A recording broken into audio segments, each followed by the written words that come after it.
Hello everyone, I am MLP FiM, and welcome to my review on the Season 8 premiere of My Little Pony Friendship is Magic, also known as School Daze. This premiere is an interesting one because it wasn't really that action-packed, there was no villain, there was more of an antagonist, like, it wasn't a malicious kind of a pony, nothing like Discord or Sombra or Chrysalis, it was just a roadblock for the episode, or episodes. And the premiere revolves around Twilight wanting to spread the magic of friendship to other races of Equestria, and in doing so, she wants to open up a school. And she opens up the school's doors to the Yaks and the Changelings and the Griffins and even the Hippogriffs from the movie. And speaking of the movie, the map in Twilight's Kingdom expands to show the other places that the main six have been to in the movie. And when I saw this, I'm thinking to myself that Hasbro did this, clearly so that anybody who watched the movie and then decided to stick around and watch the TV series, had something to relate to. I know this is proved even more because Twilight mentions that she invited Tempest to stay along and teach her lessons of friendship, but she wanted to go and, quote-unquote, spread the word that the Storm King was defeated and, maybe spread friendship on her journey. But in reality, this is because they couldn't afford the voice actor for Tempest to be in the show. It's mentioned even later on that Queen Novo, is in the MLP world in the show because her name is mentioned. And obviously, we didn't see her in this premiere, so the same reason applies as Tempest to Queen Novo, that they couldn't afford the voice actor. And this would be fine because it makes sense. They can't afford, expensive voice actors or, celebrities even. But when Starlight said at the beginning something along the lines of, "Oh yeah, that's right, you all went on this adventure," it makes me wonder why Starlight wasn't in the MLP movie, because little kids who grew up with the show have now grown up with Starlight for 2 or 3 seasons, so I think it would have been fine for her to be at least more active in the movie than just literally a background character just seen. And that's what makes those little moments where she tells the main six, "Oh yeah, you went on an adventure without me," a little awkward, and it raises that little question.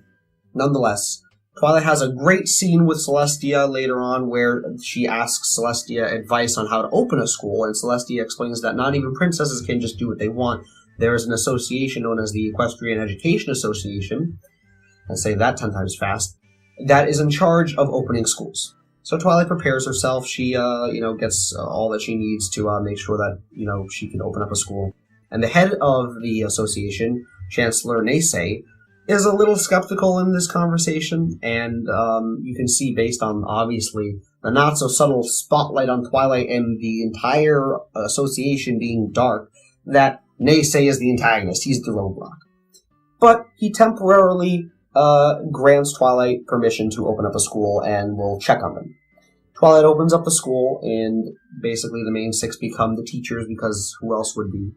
And when I saw this, I thought, wait, the main six have their own jobs, so at least, especially the other 5, so wouldn't this be like a second job that Twilight's forcing on them? Wouldn't this be like taking precious time out of their day? Not that this isn't important, but Ponyville-wise, the Sweet Apple Acres is a very important aspect of Ponyville and probably keeps a lot of its population thriving.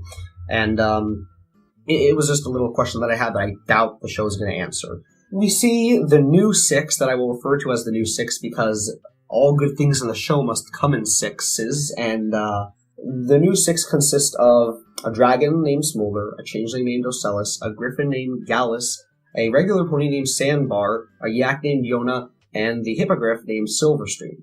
And these new characters are interesting, and I love their designs. Obviously, again, these designs are made to sell toys. When I saw Ocellus's design, I thought to myself, well, of course, they can't reuse the same 3 color palettes that they used for the changelings. They have to make a new one so that she's recognizable, and, of course, there's an opportunity to sell toys. We can't blame Hasbro for doing this. The whole show is really meant to promote the toy line.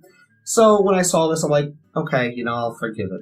I like their personalities. Smolder has the personality and, frankly, color palette of Scootaloo. Ocellus reminds me of Fluttershy, but she also reads books, so she's very knowledgeable and seems to be the only one who studies in any of the classes or pays attention, so she seems like Twilight to me as well.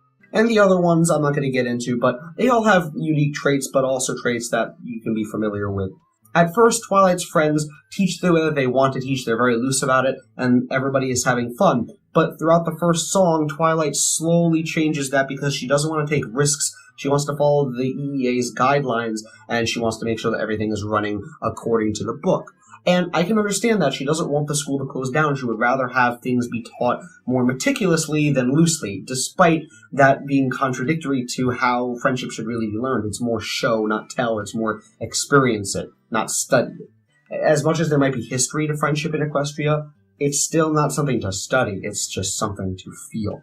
And when I am seeing this all happening, I thought to myself, I can understand why people might think that Twilight is doing something bad and they might not like her. But I see this as Twilight being Twilight. She's being careful. She's being, cautious. And she's not even overreacting. She's actually keeping her cool very well. And I commend her for that, honestly. We see that as this change is happening where Twilight is making things more meticulous, the new six ditch class and basically are having fun by themselves out of the school. And we see Chancellor Nace come in to check on things, of course, when they're ditching, which causes a scene, and it causes Nace to get very suspicious. Chaos ensues, basically. Ocellus transforms into some monster, like some beast, for whatever reason. Apparently it made the other five happy and laugh, but it caused a panic, and I should mention that the other leaders from the races are all here. They're the ones that actually dropped off their race-specific students to the school, and it causes a scene. And Nace basically says, I was not told that there would be other races here. And one thing that he says that was very off-putting was that ponies should be the only race that deserve friendship. Basically, that's what he said, and that was like a shots fired kind of a moment, like, took it way too far. That's not something I would expect an official, like, chancellor of an education administration to say. And, whatever, they don't really, say anything about it. They don't really, go out on him. The leaders of the other races get a little antsy, but mostly around each other because they really haven't interacted. They haven't been given the chance to interact. And I like this premiere because not only are they given that chance, but Celestia is proven to really be, above all of them in terms of, a balanced head. Celestia really wants to keep things calm. And she doesn't want, the whole, she doesn't want all of Equestria to go at war. And she's she's a good figure to, keep the peace. We see Chancellor Nace close down the school, and that is the end of part 1, so of course it's going to end on that kind of a sad note. Oh, and I should mention that Chancellor Nace is voiced by the person who voices Brain from Pinky and the Brain, and I love it. I love his tone, I love his character. I think that he's a step up from that food critic in the one episode with Pinky and Rarity and Saffron Masala. I think that he's a step up from that kind of a critic pony, and I do like it.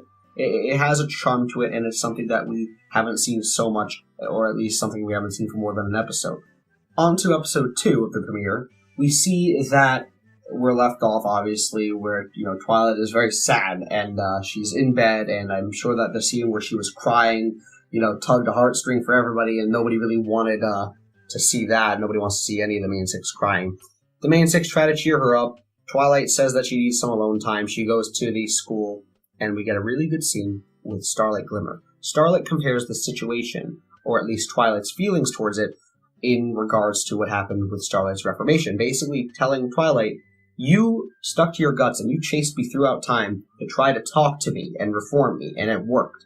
But you gave up so quickly here, and that is not like you, and you need to pursue this. You need to pursue your goal, because this is what Equestria needs. And you need to screw the rules, and she even slaps the book, the rules that Nace gave to her out of her hooves, and says, you need to, figure out a way to run this school properly. And it was a great scene for Starlight, honestly, and it really developed her character. And not only that, but I think that she deserves some reputation after what happened in the Season 7 finale, where her advice was going unnoticed until the very end. Twilight and the others go to the leaders of the other races and try to say, come back, we're going to start the school again the way it was at the beginning, and please come back. The leaders then say that they don't know where the students are. They went missing, and it turns out that they have been hiding away, or at least enjoying themselves at the castle of the two sisters, which is a good use. It's a good time to use that, and we see that they're sort of having like a party, slumber party, because Sandvar, the pony, brings pillows and cupcakes and apples, so it seems like they're just gonna have a sleepover. We have another bonding segment with the new six, which again shows that they're bonding without the use of any, studying or lessons or, any meticulousness. And they get attacked by these, porcupine-like creatures. And we see the main six come in, and we see that they save the day like usual. And the new six exclaim, "Oh wow, you are so, we didn't realize you were this cool. We didn't realize that you saved Equestria 5 times, but we know that you're cool now." And, they basically agree that they will come back to the school as long as it is run the way that it was run at the beginning. While this is happening, by the way, Celestia and the other leaders, the other leaders come to Celestia in the newly designed movie-accurate throne room that was never explained how it changed, and they slowly have an argument about, why are our students not here? One of us must have captured the rest, and we're not going to admit who, when in reality, obviously, none of them were captured. This is the kind of attitude that the leaders have. And, not really Thorax so much, but the point is that most of the leaders of the other races of Equestria, not just because they haven't communicated, but just because that's who they are based off of assumption and rashness and aren't the most level-headed. They get angry and they point fingers and hooves and claws and whatever too quickly. And this was the scene, basically, where Celestia kept her cool, and then that's where Celestia says to Twilight, "You need to find these students or else we're going to be at war," and that leads to the scene in the Castle of the Two Sisters. Towards the end of the episode, Twilight breaks the seal of the school. Chancellor Nace appears, basically having a bit of an argument with Twilight, saying, "You need to follow the rules of how the schools have been raised the entire time." Twilight explains that this is no ordinary school, this is a friendship school, and it needs its own rules, and she then shows a rulebook that is 3 times as thick as the Equestrian Education Association's book, and that sort of made me laugh in a way. And we even see Celestia explain that Chancellor Nace, had to make rule-specific things for the different races of Equestria, because the normal schools teaches Pegasi the weather, and they teach unicorns the magic, and they teach earth ponies agriculture. And, you need rule-specific things for that. Friendship is its own thing, and Twilight tries to explain that to him. He doesn't seem to understand it. He seems to really think that they're going to abuse the power of friendship, the other races, and they're going to use it against ponykind. And basically, he jumps through his own portal, and we don't hear from him again for the rest of the premiere. Twilight opens up the school again, we end off with a song, and everything is all happy and everything. This premiere had some funny moments. It had moments where it was a bit serious with Chancellor Nace. It had some moments that made me question, okay, why are we hearing about this character? And the new 6 are really interesting. Silverstream is actually the niece of Queen Nova, which means that Queen Nova has a brother or sister.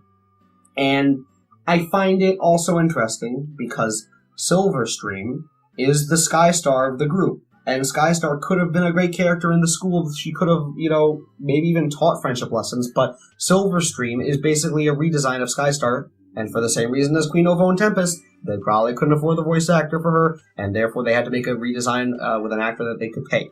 And I don't mind this. It's just something I noticed. It's not a negative. It's not a positive. There was a scene where Pinky showed cannons that were designed to fit the main 6 and Spike and even Starlight, and I found that to be amazing. The tiny cannon was amazing. And, honestly, when it comes to, silly things that happened, I think that Pinkie Pie did the most big surprise there.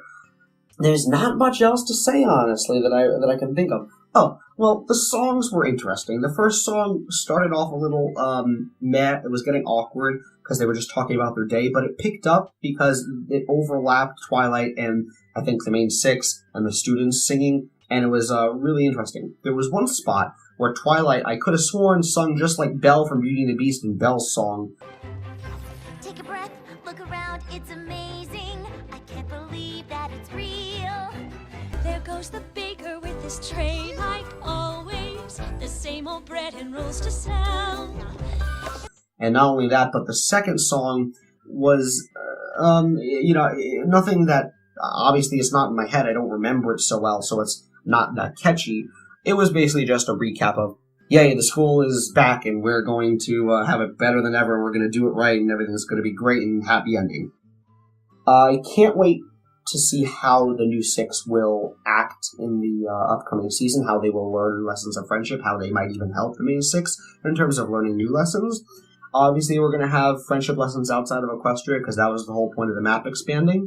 I think that it's going to be an interesting season. I don't think it's going to be as good as Season 7, not to be negative, but I have high hopes.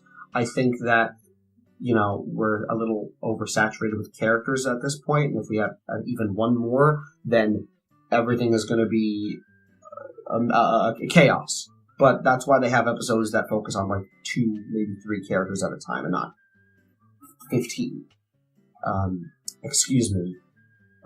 Except for Season 7's finale that involved 15 characters. Usually episodes involve 2 or 3 characters. Anyway, I'm rambling here. So please share your thoughts. Share your thoughts on my review. I tried to edit this as best as I could. And I'm finally in my clean room. I'm really happy to be in here and I can walk around and stuff. So yeah, I will see you in the next review. Thank you for your time.